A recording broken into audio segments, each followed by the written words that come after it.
Record. Okay. Okay, so now I have to get this, and set it up and to play. And there. Gee, that's odd. Oh, we're in, okay. And now let me turn over to oh, now I have to do this stupid thing where I find uh, where I find the thing that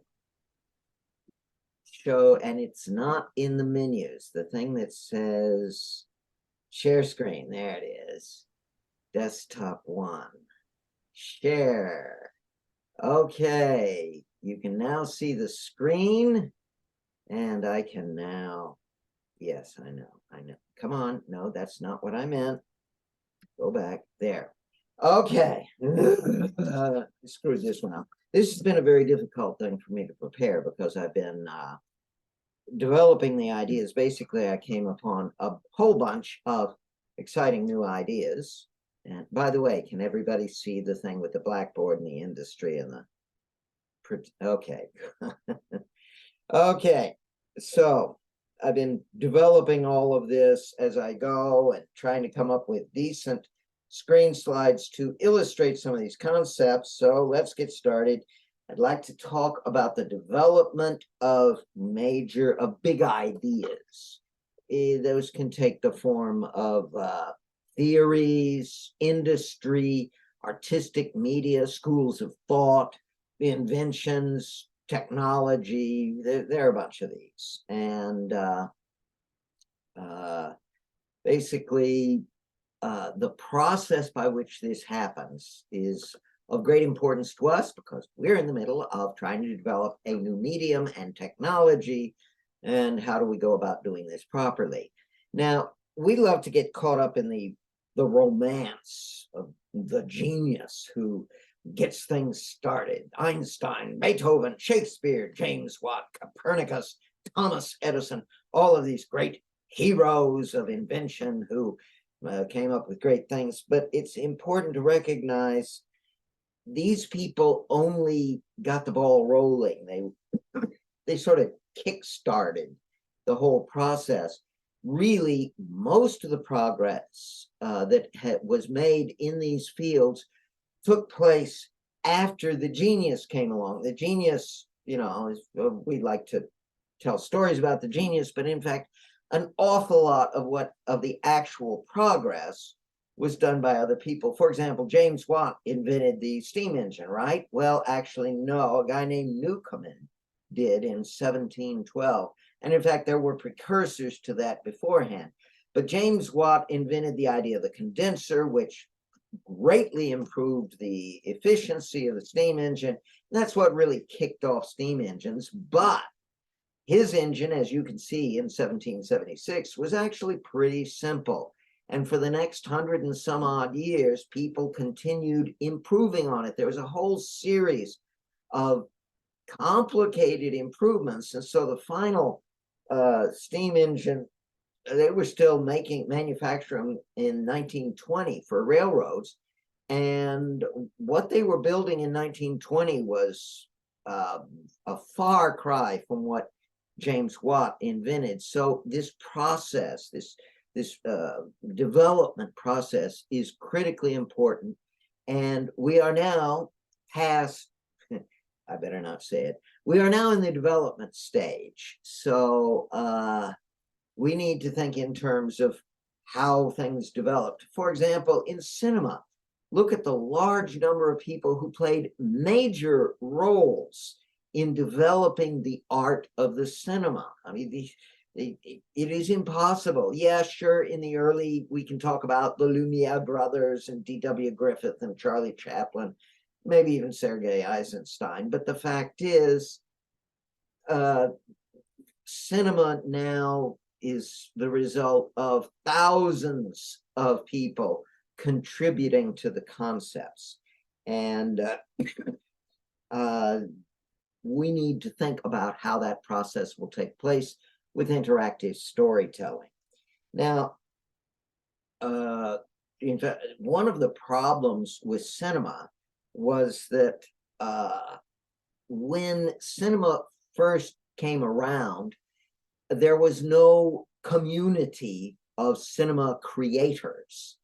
Hence, we really, well, they didn't know what to do. How do we do this? And the problem was there was an existing community, theater. And this was a big, important community. Theater was one of the dominant popular forms of entertainment in 1900. And so there was a strong temptation for the theater community to sort of evolve into the cinema community, or at least for cinema to evolve out of the theater community. That was a very bad idea, because in fact, what the theater community did for cinema was to say, oh yeah, cinema is just canned theater. All we got to do is, do a play, get the actors up on the stage in a theater, put a camera out where the audience sits, run the camera while the actors do the play. That's all there is to cinema, right? And this really held back the development of cinema. I like to point to D.W. Griffith, although he wasn't the only person doing this. He really stands out because he was a failure in theater. He started off as an actor and he just kept getting fired. He was a loser as an actor. And that's what you need for a new medium. That is, because he wasn't tied to the ideas of theater, he was willing to think in completely new and independent terms. And so he asked questions like, why does the camera have to be in a theater? Why can't the camera be out in the open? And in fact, other people had asked that question. But then he asked, why can't we put the camera on the back of a truck and have the truck driving down a road with all these guys on horses, riding right behind it, waving and yelling and so forth? That's the ride of the Ku Klux Klan and Birth of a Nation. Truly obscene film, but God, it was full of major innovations. He asked, wait a minute, why does the camera have to be, 30, 40 feet away from the actors? Why can't we zoom right in and really show that emotion? and in fact, I'm not sure if Griffith was the first guy to actually push this idea, but I know there is a story that in one of the first movies that showed a face fairly up close, people were horrified because they thought there was a decapitated human head talking. That may be an apocryphal story, but the fact is that cinema had to do all sorts of things that had never taken place with theater, and they really needed to take all the people in theater and kick them out, get rid of them, purge them, send them to Siberia because they were screwing things up for cinema. There's an important lesson for us there. Okay, so there are actually 3 communities, intellectual communities or schools of thought, that each of which has some sort of claim to interactive storytelling, that each of which could claim, well, interactive storytelling really should evolve out of our community. The first of these, the 400-pound gorilla of this subject, is the games community. And it is fat and happy. I mean, they're making billions and billions of dollars. And there are, by now, I'm sure we've probably passed the billion-person mark. Does anybody know the number of how many people have been measured to play games? I think it's in the neighborhood of 1 billion. And so the games people can really lean back and say, hey, we're number 1. Boy, we got billions of people, billions of dollars, billions of ideas. We're just great and wonderful, and we're doing everything great. And interactive storytelling clearly has to evolve has to be founded on our success.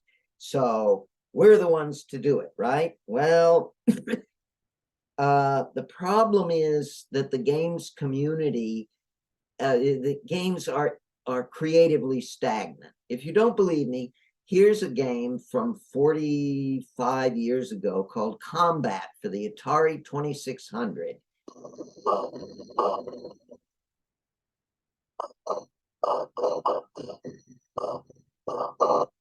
Well, okay, it's kind of primitive, but here's a hot game from just recent times.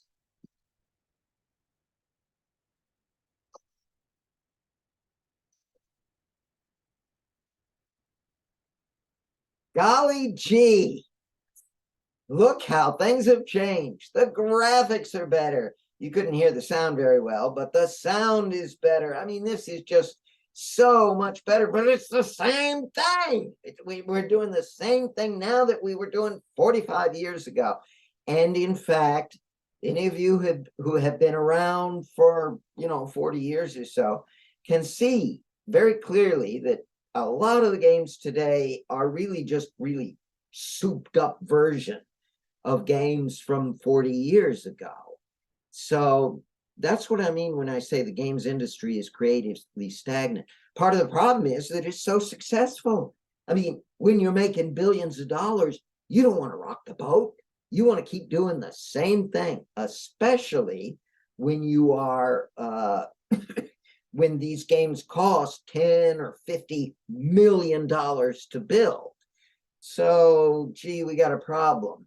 And this is the problem I've pointed out over and over. A lot of games people will say, but wait, look at the huge variety there is in games.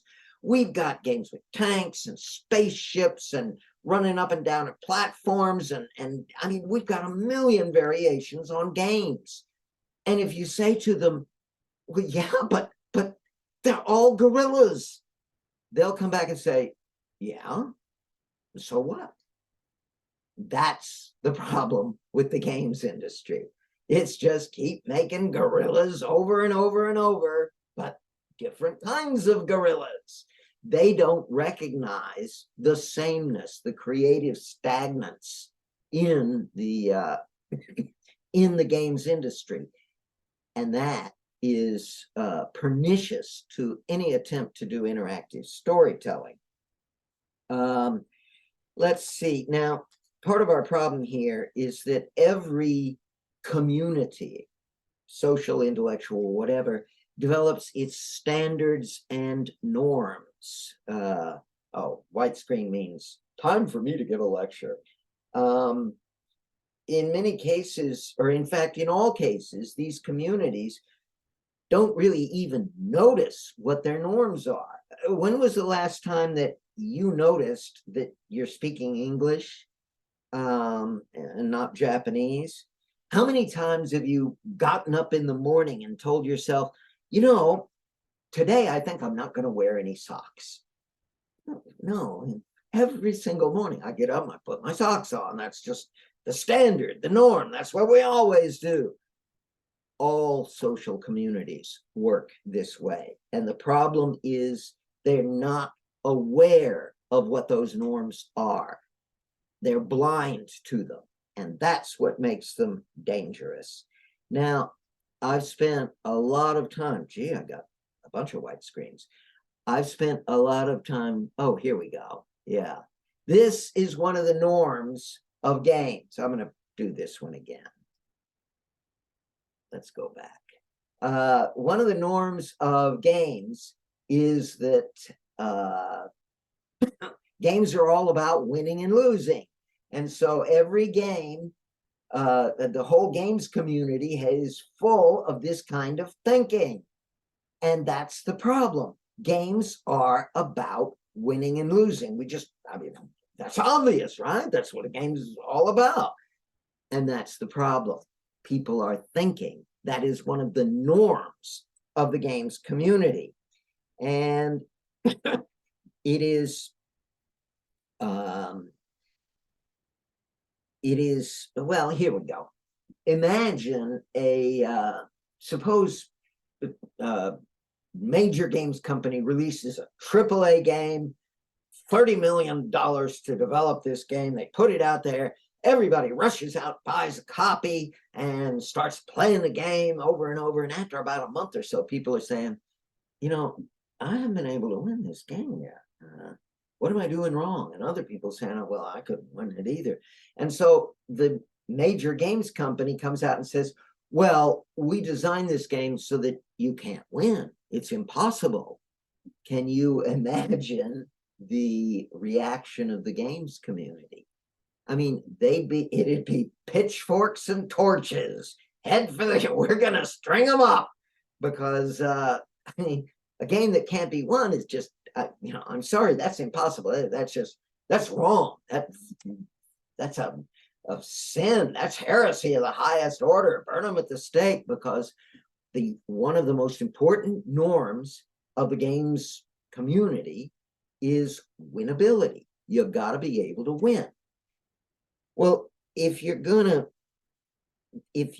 to be able to win, well, actually, first, let me back up and give some context to this. Let's go back about 2,500 years to the early Greek theater. And they realized there's this very simple way of categorizing theater. There are two kinds of stories, tragedies and comedies. And the way to differentiate them is very simple. Tragedies have unhappy endings. Comedies have happy endings. That's all you need to know. Well, okay, I mean, pretty simple and obvious, but in the games community, there are no tragedies. We have only comedies, because every game must have a happy ending. Sure, you're going to have a lot of unhappy endings every time you lose, but ultimately there's got to be a happy ending. Really, if you think about the play of a game by a single player over the course of it, basically the game is a comedy, because, oh, I failed, I died, but then I won, and I live happily ever after, and I go play another game now. That's just fundamental to the way we play games, and it's well, it's not good. It is fundamental, but it's not good for interactive storytelling.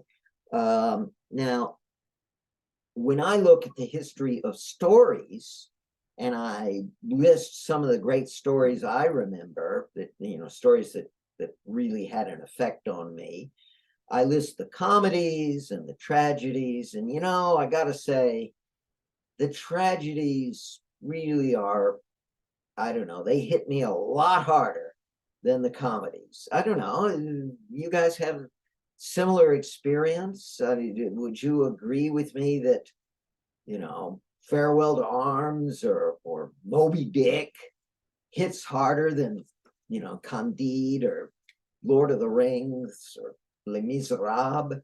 Well, there's actually an example of this, because you've got the movie Brazil, which they tacked on a happy ending for the theater. And then there's like about a billion director's cuts that are like, no, that's not how it's supposed to end. So, okay. So in general, I'm not saying tragedy is fundamentally superior to comedy. I'm saying that all in all, tragedy seems to be weightier and more emotionally powerful than comedy. I'm going to proceed on that thesis, and but that leads us to the automatic conclusion that games have the emotional gravitas of bubblegum. And that's, again, our problem. But the requirement of winnability has an even more dangerous effect on interactive storytelling. Let's talk about the way you go about winning. The fundamental approach of every gamer to every game is to explore the game, to experiment with it, to trial and error in order to figure out what's going on inside. The gamer is trying to figure out the internal algorithms. And once the gamer understands those algorithms, the gamer can win the game. And of course, once you've understood it, then nothing else to do. In this sense, games, what we call games, are really just puzzles. It's just a matter of puzzling out the algorithms or whatever it takes to win. And the interaction is really more a matter of trial and error in the sense of a puzzle. And so maybe we should just call them puzzlers rather than gamers. But that's the basic idea. Lots of trial and error determining the in order to win. And that's what leads us to the big problem with games, because basically the gamer plays the game, trial and error, and is trying to figure out the causal relationships. In other words, the ideal from the point of view of a gamer is that there should be a one-to-one relationship between cause and effect. That is, for the gamer wants to think, you know, to kill a purple monster, I got to use the rocket-propelled grenade. But the rocket-propelled grenade doesn't work on the monster alligator. I got to use the vorpal blade to kill the monster alligator. That's fundamentally the way gamers think about games. They're trying to figure out the relationship between cause and effect, and they want to see that relationship as clearly as possible. This is why they demand feedback. Their notion of feedback is, I do this and I get this effect. They want to see that very clearly, and they are willing to accept a little more complexity than that. Okay. Rocket-propelled grenade is also good for killing the fuzzy bunny, but they start getting a little uncomfortable when this gets too complicated. And this kind of thing, forget it. No, that's unacceptable. We are not going to get into this.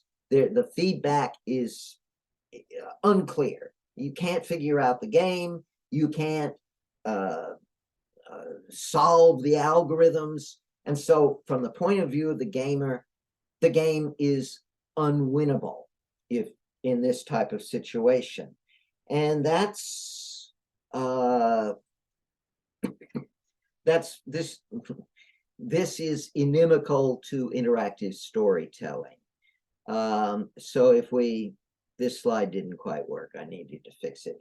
But in dramatic relationships, what a character does will be based on many different aspects of what is going on in the story. And so this type of thing is central to storytelling. I mean, why did Luke Skywalker, why was he able to blow up the Death Star? Well, because he pushed the button, right? No, because he used the Force, Luke. But why did he decide to lose the Force? Was it because of the time when they were in the Millennium Falcon and he was learning with the training device and the lightsaber and the device was shooting him? And was that why he did it? Well, no, it was also, I mean, he looked up to Obi-Wan Kenobi, right? Obi-Wan Kenobi saved him from the nomads. But Obi-Wan Kenobi also sacrificed his life for the good of the others. And well, maybe it was because of the wise things that Obi-Wan said to him. In fact, it was a whole bunch of things. And so from a gamer's point of view, imagine a gamer living through the Star Wars, that first movie. He would say, what's the feedback here? Yeah, Obi-Wan says something wise. Big fucking deal. Who cares? I want to know why it is important that he says something wise to me. I want to know why it's important that after I successfully defeat the little training droid thing, and Obi-Wan says, oh, you're graduating to a larger world. What's the effect of that? You know, does that help me kill stormtroopers? This is a profound difference between storytelling and games, and this is why the gaming community will poison the development and has been poisoning the development of interactive storytelling. I'm going to digress for a minute. I was motivated to create this lecture by an experience I had last week with a gamer who was playing Le Morte d'Arthur. And this guy gave me extensive feedback. I mean, tidal waves of feedback. I must have gotten at least a dozen emails from him. Average length about 1,000 words, going on and on. He only got about a third of the way through the game. But he hated it. He was furious, and his anger got worse and worse the more he went through. And I will not try to represent all of the things he said, because he said an awful lot. But I really wanted to understand, why is this guy so angry? And so I would ask him all sorts of probing questions, and he never really understood his own anger. His most commonly cited complaint was that there was no feedback on his actions. He was doing all of these things, but he wasn't seeing any results. And this really infuriated him. And that's what leads me to the ultimate conclusion that he wants that clear relationship between cause and effect, because that's the only way he can win. And so Le Morte d'Arthur, you can't logically deduce through trial and error how to win. In fact, you don't really win. Le Morte d'Arthur is not primarily about winning and losing. It's really more of self-exploration than anything else. But anyway, this guy really epitomized the intellectual norms, the standards, the unconscious expectations of gamers, and why they are dangerous, pernicious to interactive storytelling. So really, here's one way of saying it. For the gamer, he wants to know that the outcome is equal to choice A and choice B. You got to be, in order to win, you got to do this and that, and that's how you succeed. Whereas with Le Morte d'Arthur, and in fact with any real story, the outcome is the summation of many, many events. That's why stories are so long. So I'll get into this more even later. The gamer wants to see the experience as a maze that he has to find his way through. And you can logically figure your way through a maze through trial and error.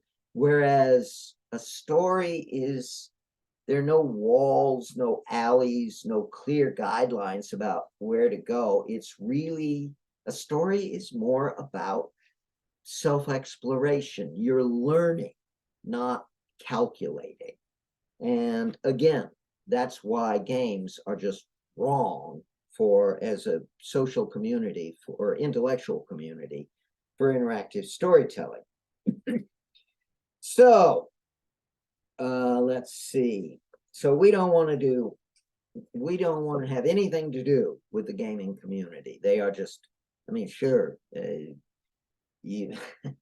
suppose we could say, yes, my son, you may join, even though you are a gamer, you may come to our community and join, but you must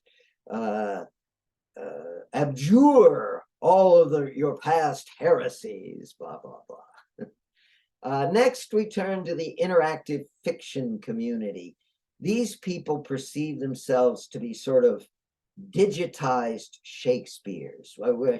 Fundamentally, and Chris, you may want to scream at me at some point, but my impression at the experience, at interactions with the interactive fiction community over decades, is that fundamentally they see themselves as writers. and their primary concern is with this completely new dimension of writing with the computer. It's still writing, and we're still basically novelists, but we're doing it in a new way. And so we are turbocharged Shakespeare's, digitized Shakespeare, something like that. Now, this in itself, this is actually kind of good. If you refer to the two cultures idea of C.P. Snow, talking about Western intellectual culture was bifurcating into these mutually dismissive cultures, a science and technology culture and an arts and humanities culture, and they think in very different styles. The gamers are definitely in the science and technology community and culture, and the interactive fiction people are definitely in the arts and humanities culture. And storytelling is definitely arts and humanities. It's not a technology problem. So that's a good thing about the interactive fiction community. At least it's in the right ballpark. However, it has its own obstacles that I think invalidate it as a platform from which we can evolve into interactive storytelling. That is, I think interactive fiction will never naturally evolve interactive storytelling. The fundamental problem here with interactive fiction is, well, here. By the way, I've contributed to this. I used to think this way for a long time, and only just recently have I altered my thinking. But these are some slides from lectures I've done many years ago. Here's how we diagram a story. It's a sequence of causally related events that lead to a conclusion. Okay, and here's a fundamental diagram of interactivity. It's a choice. So you're at one state and you get a choice between choice A and choice B. So to get interactive storytelling, all we do is combine interactivity with story, and we get this, a tree structure, or in computer science terms, a directed graph. And okay, this is how we do it. The problem is that although this looks good, as an illustration, if we actually started talking about the real thing, whoops, I'm sorry, I must have skipped that slide. This, for example, is a diagram of interactive fiction. And this is a directed graph with all sorts of interesting properties. And in fact, the interactive fiction community lives and breathes these trees. In fact, they've got this whole taxonomy of special shapes of trees. There's this kind of tree that branches out a lot, and all these different flavors or components of trees. And so you get all of these, much of the thinking in interactive fiction revolves around these directed graphs, these trees. And this is a norm and subconscious or unconscious standard that everybody just kind of takes for granted. Well, that's yeah, of course, so what? But here's our problem. If you look at one of these things more closely, for example, like this, what you get is, ta-da, cause and effect, just like games. It's the same fun at the deepest level. It's the same thinking. We're going to have a simple relationship between cause and effect. And that's the same, that's what invalidates interactive fiction community for the evolution of interactive storytelling. They're still stuck in that cause and effect, that direct narrow cause and effect style of thinking. And for interactive storytelling, and in fact, I've been caught in that most of the last 40 years. But interactive storytelling requires something radically different. And I've lost my place in my notes here. Okay, here's a good way of thinking about it. Let's talk about a game, interactive fiction, or storytelling in terms of the relationship, the process by which the effort expended by the player yields an understanding of the message of this object, whatever it is. Now, with games, that progress looks something like this. It's a series of discrete steps. The gamer learns specific lessons. Gotta use the rocket-propelled grenade on the purple monster. Gotta use the Vorpal blade on the giant alligator. And so it's a series of steps like that. Interactive fiction is essentially the same thing. A lot of trial and error with a learning, we call it a learning curve, but it's not a learning curve. It's a learning staircase with very discrete, obvious, large steps. And a story looks more like this. Now, if you look at it really close, you'll see that, yes, there are still steps, but they're much tinier than the steps in games and interactive fiction. To put it another way, there are a great many more steps inside a story than there are in either a game or interactive fiction. That's why, here we go, I've got prose copy of the Iliad here. If I were to take this and just rip out a page and then give it to somebody to read, it would make no sense. They'd come across that page, they'd skip over it, and through the rest of the story, they'd be, wait a minute, why is this happening? Wait a minute, what happened to so-and-so?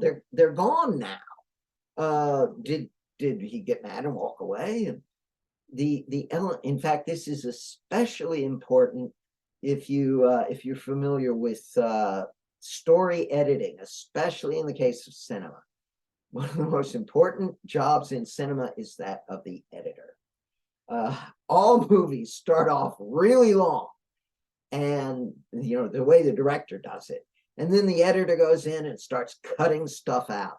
And we talk about the cutting room floor, where there's all sorts of film laying on the floor because the editor cut it all out. And then, in fact, many times after a movie is successful, you'll see the director's cut where they put those things back in. And why? Well, see, if they had released it in the director's cut at first, it would have been too long and would have been a failure. But by releasing the tight version, the edited version, it becomes popular and everybody wants to know more. So now the director's cut is commercially viable. Stories have an enormous amount of material in them, a lot of events. And fundamentally, interactive fiction and games don't have anywhere near enough events to make decent interactive storytelling. It's really hard to quantify this. Now, you might argue, hey, the game has thousands of events. I walk into room 24 and there's a purple monster and I shoot him, and then there's another orange monster and I stab him and blah, blah, blah. Yeah, there are thousands of those events in a game, but they're mostly the same event. The total number, in fact, the way to think of it is to count verbs, not sentences. And games have maybe 100 verbs for a rich game. Most games have only about 24 primary verbs and then another few dozen secondary verbs. Well, the number of verbs in a story runs into the thousands. I have a prop I didn't bring up.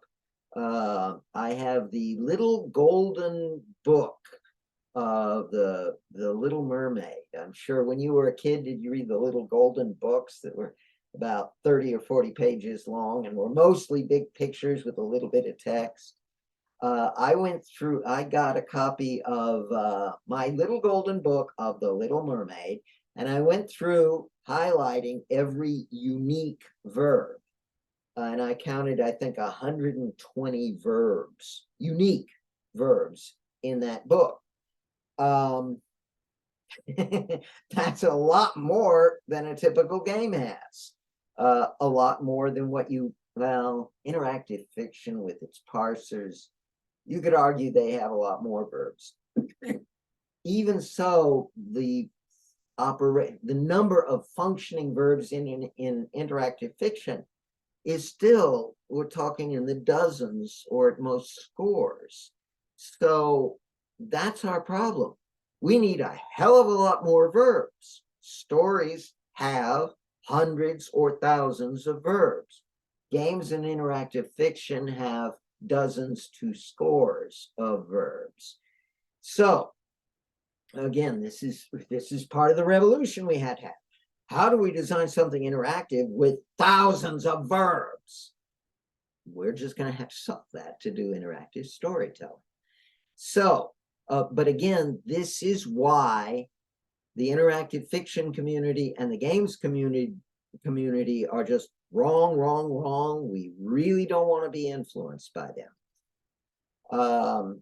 Yeah, this is an illustration. Here's a really great game. God, look at those glorious graphics. But gee, what is the guy doing? What are the verbs? Well, really not that many. Whereas in a story, think about all the zillions of different things that took place just in this one movie. Here's the slide I was going to get to. If we want to try to represent that in a tree structure, you can see we run into the geometric explosion. And this is what prevents interactive fiction from getting really rich and detailed. That geometric explosion represents an impossible technical problem. Okay, so I don't know what this white screen is for. But the next one. Third community is academics. I use a peacock here to caricature academics, because in fact the peacock illustrates the fundamental problem with academics. You see, academics, the way the academic world works is it's extremely competitive. I wonder if I have the no, I don't. I must not have used those. Make sure. Nope, I didn't.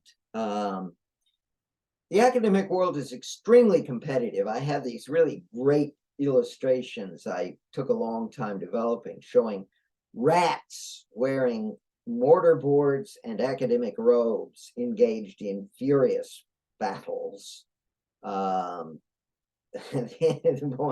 You haven't seen a rat race until you've seen academics at work.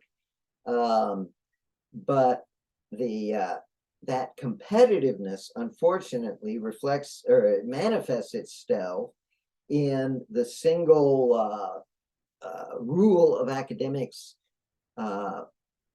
publish or perish. Although that's a euphemism. A more accurate phrasing would be publish or be torn to shreds. But the thing is, the way you publish, you can't just publish a good idea. That's not how it works.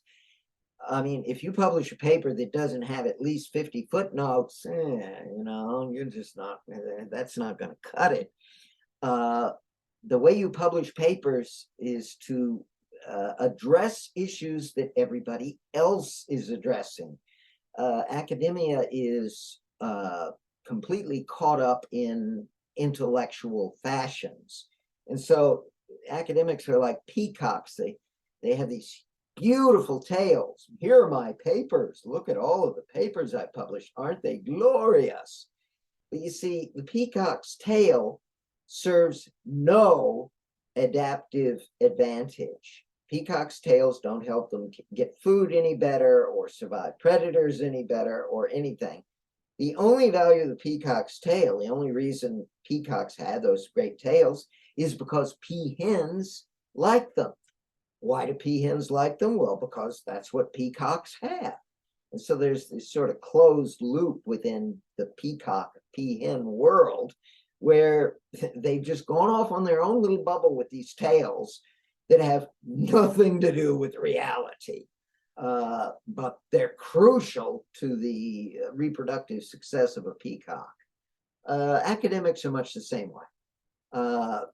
They go off in their own little bubble. Every field goes off into its bubble, and that bubble, well, in the physical sciences, it's a little different because there is this, reality can get rather tiresome. But boy, in the arts and humanities, they just have their own little bubbles that have nothing to do with reality. And the academics, and I want to mention the academics I've known are all really smart people. And in fact, I'd say the typical academic in this field is a lot smarter than the typical person in the game design community or typical person in the interactive fiction community. These people are really sharp, and they do, I mean, their ideas, the stuff they write is impressive. It's just that it's never going to make interactive storytelling. I mean, they're going to be talking about narratology and ludology till the end of time, but they're not going to build any interactive storytelling. And so it's sort of like the academics, someday we'll see an academic who produces the equivalent of E equals MC squared for interactive storytelling. We will never see one build an actual story world that's really good. We don't build things, we talk about narratology and ludology. So I really don't think that they represent a useful school of thought for the development of interactive storytelling. I think it's very worthwhile to keep an eye on what they're doing and every now and then read some of their work because they do have some good ideas. But we don't want them as part of the community of interactive storytelling, because every time we try to build some new idea, they'll start talking about narratology and ludology again. So again, I'm not trying to dismiss them. I'm just saying that they are not, that community is not the ideal platform for the development of a community to create interactive storytelling. So, and by the way, one indication of just how different they are is that there is no way I could survive in the academic world. I'm a great teacher. I've written I've written books about all sorts of things. My website is full of a lot of original ideas that I think are meritorious. But boy, I could not cut it as an academic. So, and I've actually built interactive storytelling, but I wouldn't make it as an academic in the pursuing that. So again, that indicates just how far apart the world of academia is from the world of building interactive storytelling. Okay, so we got these three communities that each of which could stand up and say, wait a minute, you guys, interactive storytelling should evolve out of our field. And I'm saying, no, interactive storytelling will not evolve out of that field. In fact, in the case of games, in 40 some odd years, they've made no progress, none whatsoever, towards interactive storytelling. Interactive fiction, well, I think we can say interactive fiction was born in the early 90s, and so it's had only about 30 years to develop. But even so, it has made some progress, but I don't see it really moving with any due deliberate speed towards interactive storytelling. The academics have in fact done some interesting things, but they've also had a lot of failures. I don't know. I don't see academia doing it either. So we've got three communities that already exist that are wrong for us. That means we got to build our own community. And that's going to be difficult. Oh, there's another factor here. So there are three communities and one buzzing, noisy fly. Let's see, I think I'm at the end here. Oh, in terms of building a community, I think I can offer myself as a candidate for this. In fact, I will point out I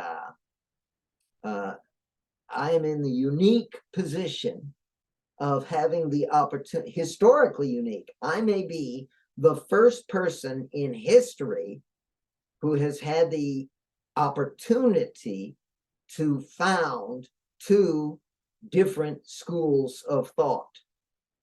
That's really a measure of how fast times are changing nowadays. But I helped create, I played a major role in the development of the game design community. I wrote the first book on game design back in 1984. I created the first periodical for game design in 87, I think. I founded the Game Developers Conference and was greatly appreciated by other game developers for that contribution. And so I think I played a big role in getting that community as a community, not as an industry, but as a community. I played a big role in getting it started. And so here we go again. It looks like I may have an opportunity to play a role in the development of the interactive storytelling community. And gee, I've got experience. I know how to do this, except for one small thing. The times are a changing, really big. Yeah, I wrote the first book on computer game design. This modern generation, I'm sorry, they do not read books. If we want to build a community of interactive storytelling people, books are not going to cut it. It's just not going to work. Periodicals about, no, that's not going to work. Doing something and sending it, every other month and mailing it out to 200 or 300 people every other month. That's just not going to work nowadays. That's totally obsolete. And doing a conference. Oh yeah, conferences are so much fun these days. No, I don't think so. Yeah, maybe we can at some point do a face-to-face conference, but in general, we don't want to try to rely on face-to-face conferences for building a community for interactive storytelling, which means we got to come up with completely new approaches. Now, the good news here is, oh, by the way, not my conferences. This is the Frontisterion conference I did about 20 years ago. This is the right way to do a conference. But those were great conferences, by the way. And in fact, if you look, this is Laura Mixon Gould, published science fiction writer. Here's Michael Mateus, professor at UC Santa Cruz. He and Andrew Stern, this guy here, created Facade, the world's first genuine interactive story world. Let's see, I don't recognize these people, and there were some other people who were getting something to eat when this picture was taken. But yeah, this is a great way to do conferences, but it's small, and it's a big hassle. This is here at my place. And maybe I ought to do a few of these itty bitty conferences so people can actually talk with each other. But if we want to talk about building a real community, first, I don't think I have this as a slide. Oh, well, we do have, no, I'm going to go back for a minute.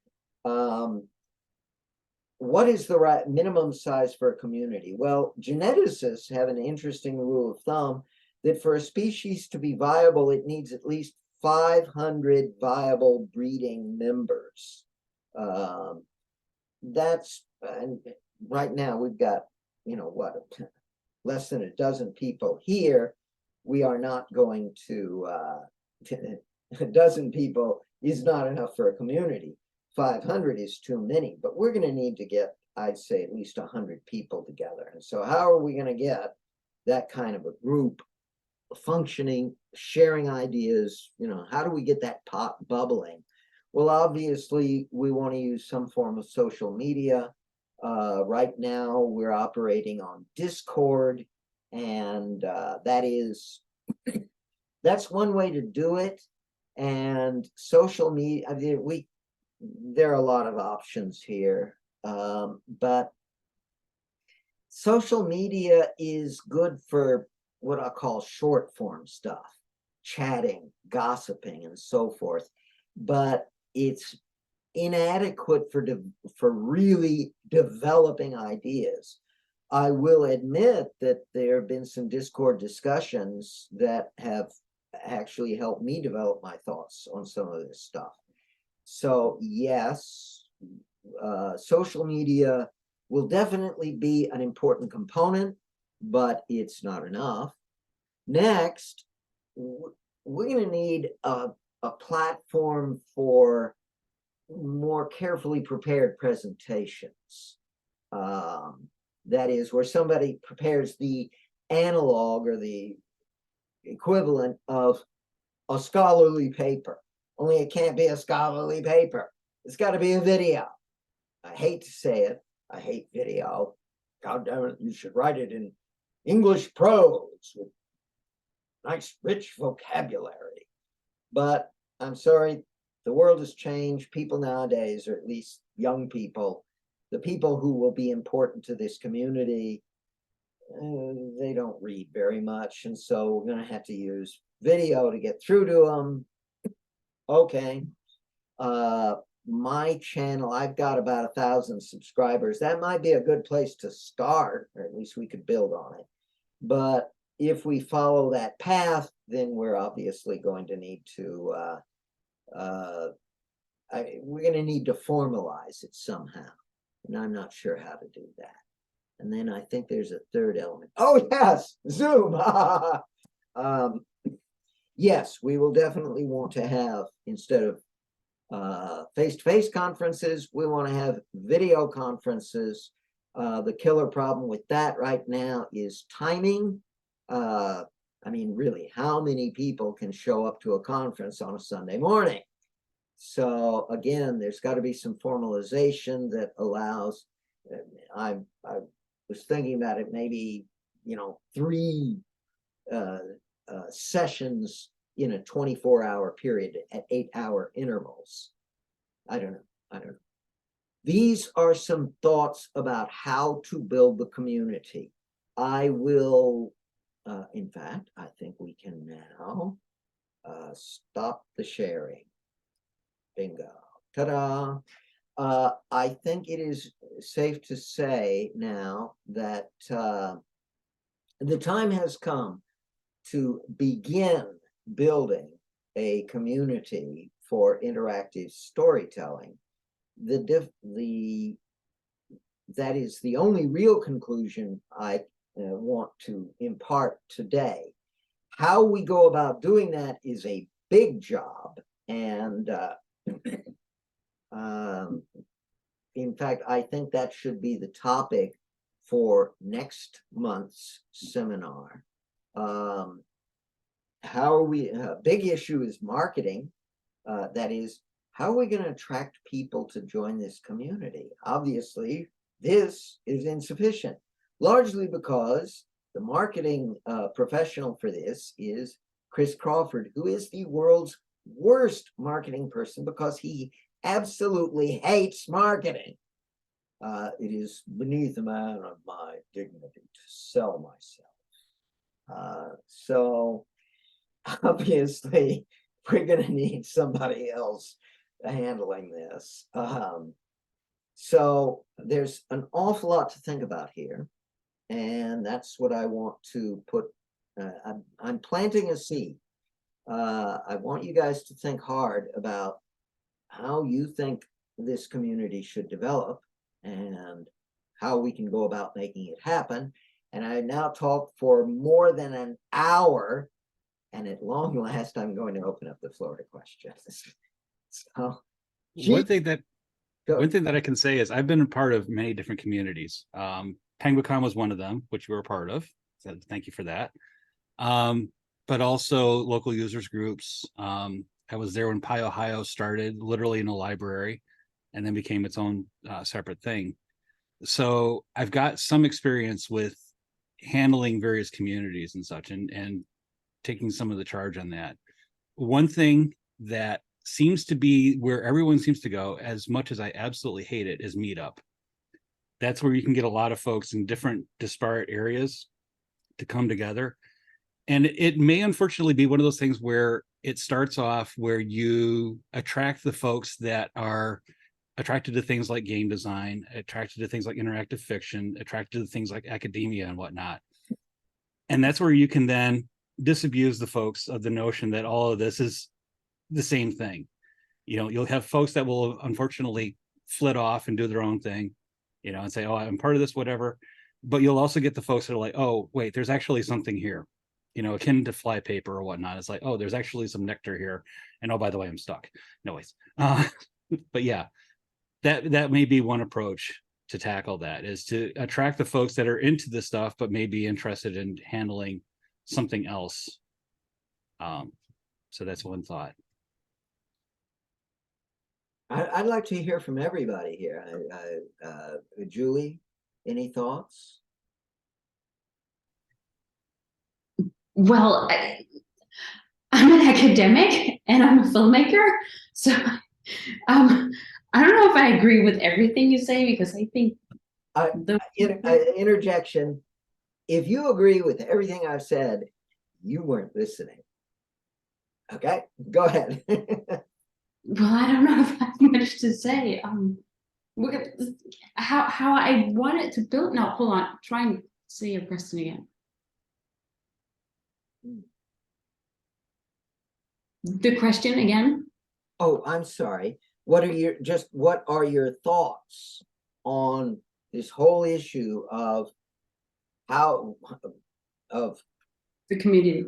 yeah, I think it's a given. We need to start talking about building one, but who should be in it?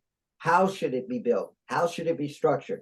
What are the dimensions? What are the various avenues of communication between video conferencing and social media and prepared videos and I don't know, anything else, toys in Cracker Jack boxes. Well, I think video is a good way to start, but I have absolutely no idea how to like make it all work, because I've been trying for 4 years and still not succeeding.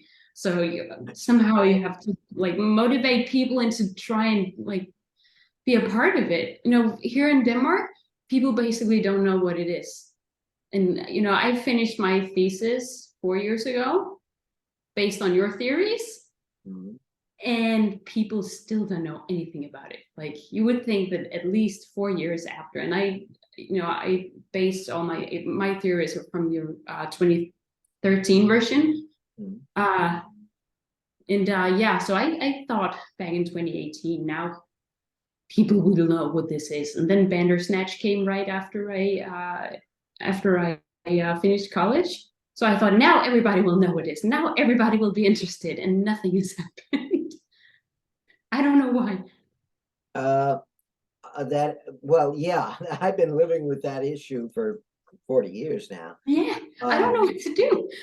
Well, it is because of the dominance of these of gaming and interactive fiction and so forth. Everybody thinks in those terms, which preclude interactive storytelling. And so that's another reason why we don't want to try to build out of or on top of games, interactive fiction, or academia. We got to start something new and just say, all right, here it is.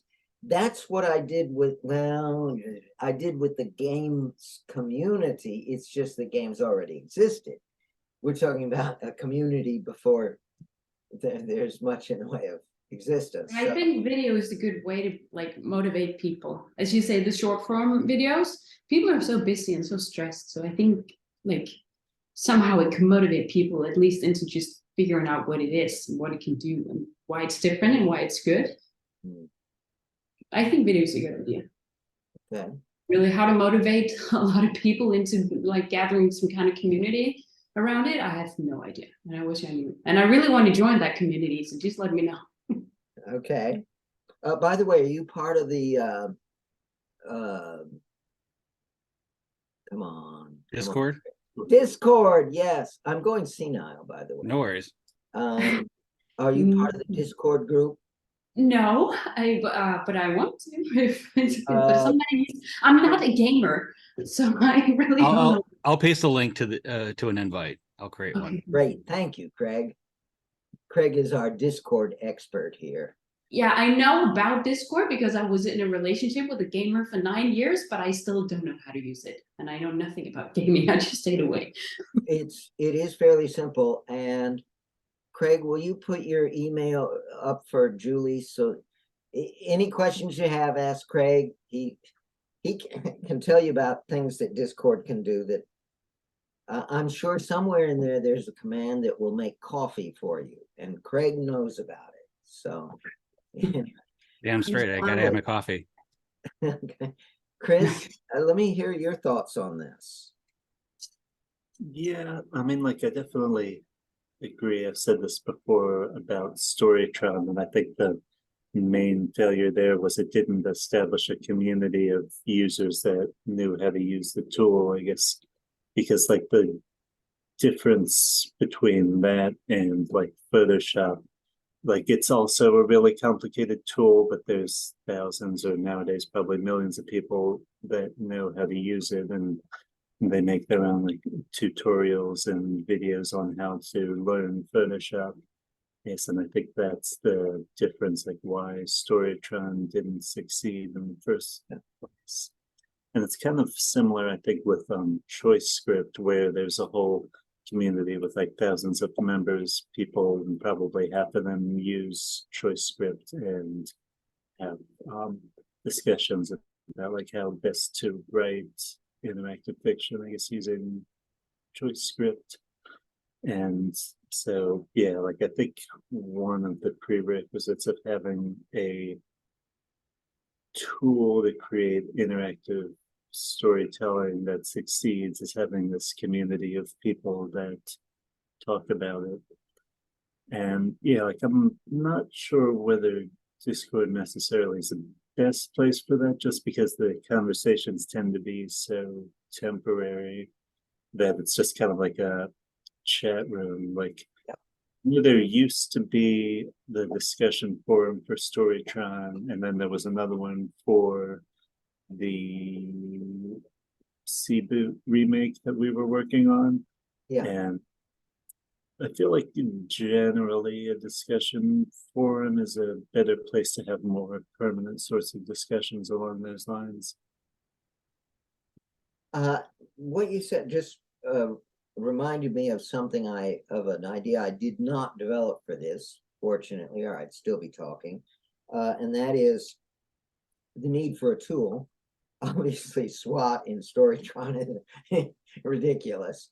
But the encounter editor technology, the basic concept, I think, does provide the foundation for that. However, the Wumpus that I designed and Sweep Weave, I think, are too complex. I'm going to suggest that what we really want to do is approach storytellers, not computer storytellers, at the actual storytelling community. There are a lot of websites on the web of, in fact, I found sort of a national American one that has all sorts of secondary things and so forth. But approach these people, novelists, storytellers, people whose primary interest is in storytelling, not technology, and develop a tool for them that is a vastly simplified version of the encounter technology. I now believe the encounter technology is in the right ballpark, but it still needs to be brutally simplified to really attract a community. So I don't know. Like, I feel like the encounter system that you used in L'Amour d'Arthur, like, it felt like too simple to me. I'm not sure that you can really tell an interesting interactive story using that technology alone. I've given some thought to that, and I will have to give it a lot more, but I think that basic, really simple version has the right flavor. It needs a few more capabilities, but I think there's a real danger here of us, hey, let's do a programming language. Everybody's got to create their own programming language, and they are just too hairy. Twine is just a mess. The tools I've seen for interactive fiction are way too powerful, because power means hard to learn. And we need something. We're going to bring real storytellers into this. We've got to accommodate people who just have no interest in big technology. We've got to seduce them with storytelling, not technology. One caveat I would say of all the authors, not necessarily about this, but just in general, is that they are very harried people who spend a lot of time trying to get their stories out in the best way possible. So I know several authors personally, and approaching them with something new that does not have a guaranteed return is going to be a huge turnoff to them. Yeah. So at some point, we're going to need to find the people that are okay and are financially stable enough to say, you know what, screw it, I'm going to try something new and see how this works. And if it fails, then cool. And if it works, then awesome. Yeah, like Laura Nixon was at 20 years ago. Yeah. I would caution, actually, I don't want to get professional storytellers. I have a pair of slides that really illustrate this. One shows this big adult bear with his paws out like this, obviously saying no. And the other shows this little bear cub peeking around from behind a tree.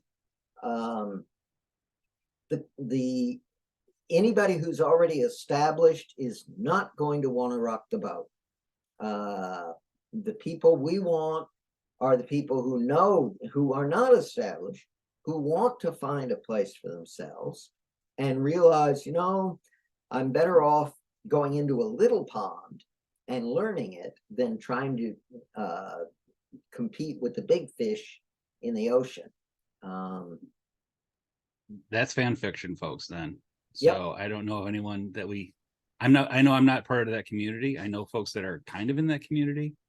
So maybe we can try and ping them a bit and see what's going on. There are millions of people who want to write stories. Oh yeah. There's no shortage of those. Much to the name I'll get the name and then I will get the joke in a second. Take your time. I very much sympathize. Much to Harlan Ellison's chagrin, I should say. Yeah. Okay, I get, yeah. Cornell, do you have any thoughts to contribute to the discussion? One, but I don't know. I don't think that it's like what you're looking for.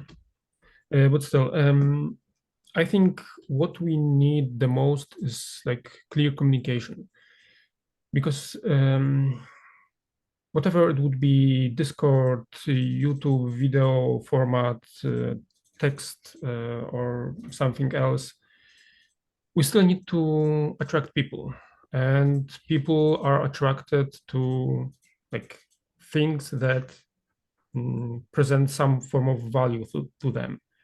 So either they see like-minded people, or they see potential for some technology or something that would be developed in the future, or something that they can try right now and it seems exciting and new and fresh, not perhaps too dissimilar to what they know, but still something new.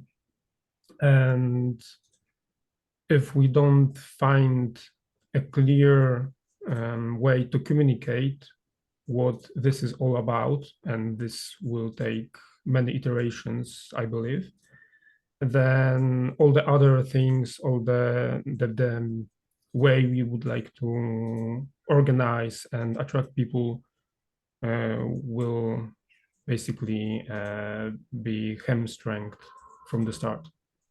Hmm. Okay. Okay. Let's see. Okay, let's see. Bill, any thoughts on all of this?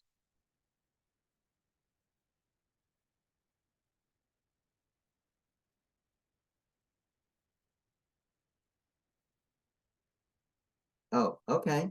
Then Ajmal, would you like to make a comment? No audio.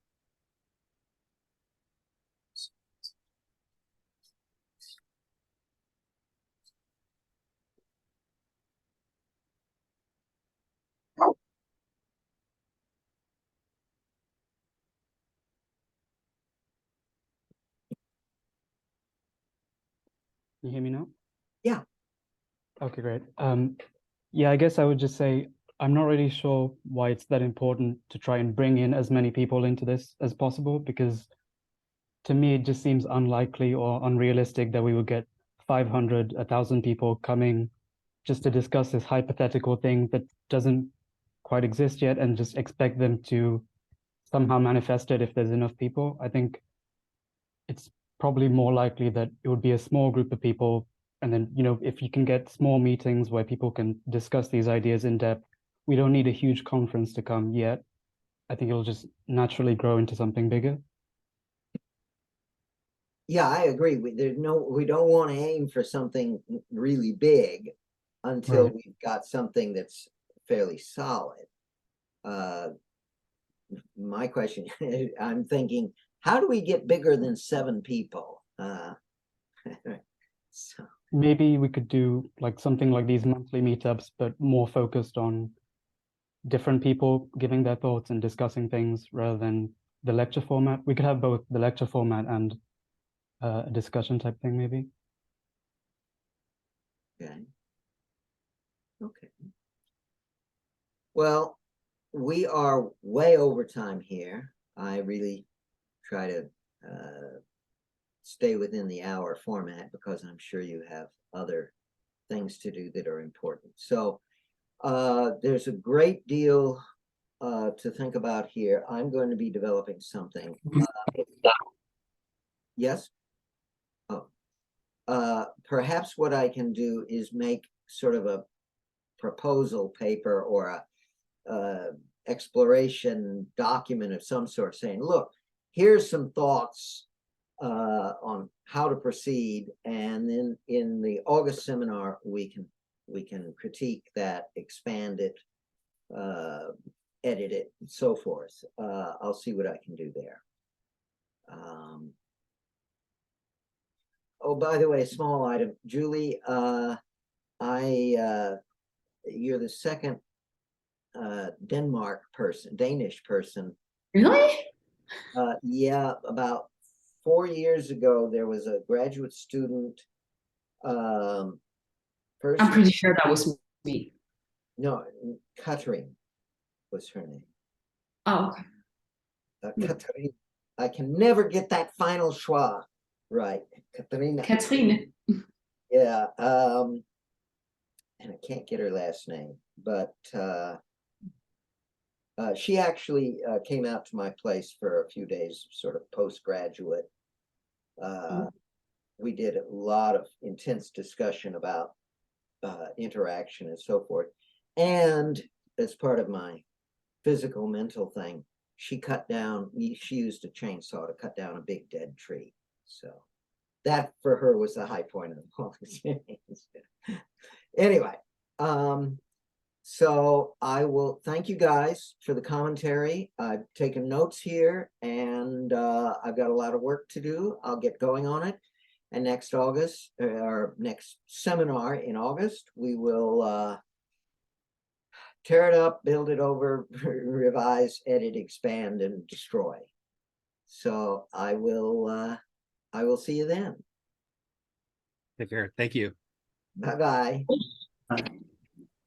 Bye.